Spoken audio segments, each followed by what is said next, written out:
the prof trying to make his presentation. He's come back now. He's coming back. No, okay. His time is his time. How much is left of his 8 minutes? No, Professor Ike is come back now to make it on Nzenozo. He hasn't. Oh, he's coming back. Yes. All right, ladies and gentlemen. He can quickly. If Professor Oluka is around to talk about the authorship in Igboland, please can you come on board?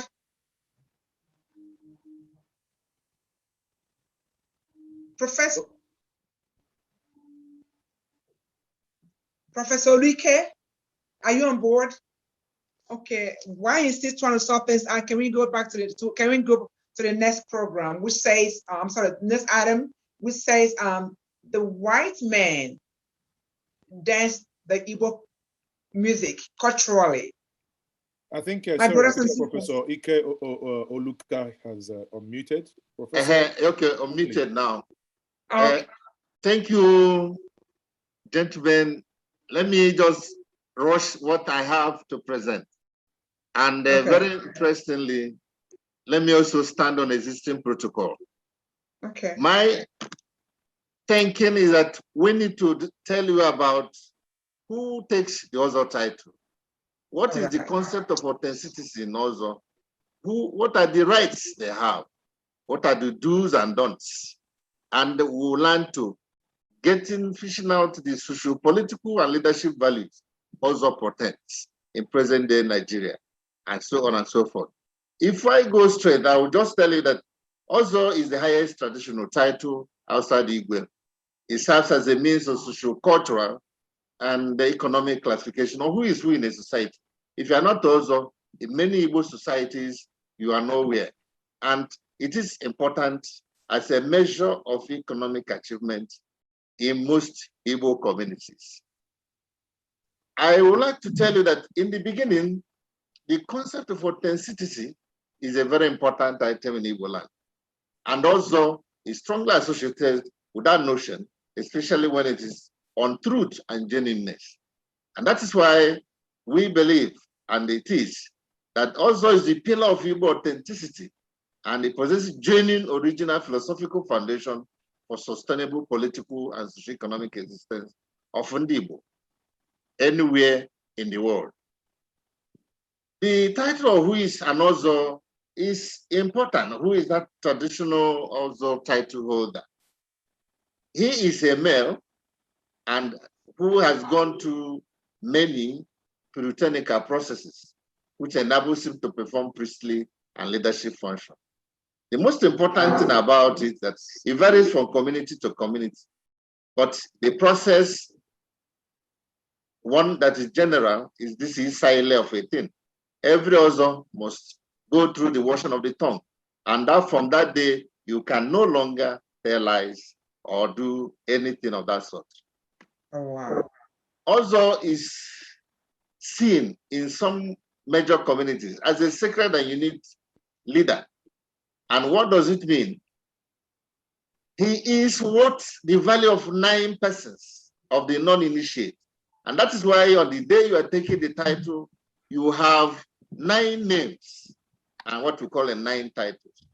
And if you have a mistake of insulting or killing an Ozo in those days, you pay back with 9 non-Ozos to give you the equivalent. That was how big it is.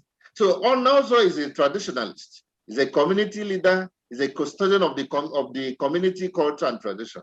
He is a nobleman, a kingmaker, and in some part of the Igboland, especially in Agbaja land, Oyiisi Ozo is the only person who puts the kingship cap to install an Igwe or equivalent. Oh, also, wow. Ozo title, who can take that title varies from community to community. In most places, it's matured adult males. However, in some others, especially if your father is rich, a child of 10 years, 20 years can as well take the title. But the most important thing about the Ozo is that it is meant for respected, responsible, and accomplished males. Now, what do you think, Ozo, if you become an Ozo, what are the benefits? What are the rights? To be an Ozo confers on the initiate, the personality different from non-initiates. That means you have the right to be respected. You have the right to take 9 names or title at initiation. You have the right to have the offer. Dr. Bobby was showing you offer. This is one of the offer every Ozo must have. And if you look at the offer, it has 2 ends. And you will say this is the end, this is the tail. That means it has something to do with truth. And now another one is, if you are not an Ozo, you cannot be an Igwe or an Eze. And you cannot inherit the family offer if there is any in your lineage. Another right is you have the right to break kola nut even before your seniors. And then, of course, you can dress the way I'm dressing, and then you can put a feather on your cap, just like the chairman of president of CISA has done. Not everybody can put in like this without going to traditional court. Professor. Thank you. Are you okay? Yeah.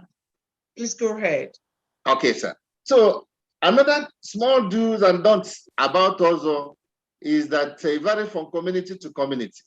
But what is central to all of them is that an Ozo shall not tell lies. He shall not steal. He will never cheat. He should not kill or spill the blood of the innocent. And very importantly, he will not have any sexual contact with somebody's wife. That's nice. Now, there is another important characteristic an Ozo must have in his daily functions and what he has to do. One is demonstration of strength of character, maintenance of peace between self, the gods, and the ancestors. He must have capacity for highest level of endurance. And then you have good judgment at all the time and demonstrable honesty in the process of gradual acquisition of wealth. It's not this thing some people these days, today you see him a poor man, tomorrow he's already a billionaire. That is not the tradition our people laid for us. And also title holder must abhor crime, especially acts of theft and treachery. So that when you see somebody, that person is a person. He is reliable in interpersonal relationship. He has hard work in pursuit of private and public endeavors. Very importantly, he must be truthful and even-handed in the conduct of private and public function. Of course, as an adjudicator, Ozo must hold the offer all the time, and he must avoid abominations wherever it is, what we call the insani. And very importantly, he performs the traditional religious rites. Now, after all this, we decided to filter out what we call the 9 pillars of the life of an Ozo. There are 9 of them. The topmost about them is truthfulness and objectivity, rationality, etc., etc. And very important is humility, nobility, and respect for human life, sanctity of human life. And also not involved in that kind of thing. And then there is self-sufficiency. The little you have, you should be self-sufficient with that. And with that pillar and the characteristics of the Ozo, we can tell you, we have decided to filter out what are those socio-political values Ozo system as a structure can impact in the life of a nation. Number 1 is an abhorrence of crime, theft, and treachery. In an Ozo-based community, you hardly see people in that kind of level. You must have self-sufficiency. And when somebody is self-sufficient, he will not be a greedy politician. When somebody is having very humble in nobility, and so on and so forth. The most important thing is that the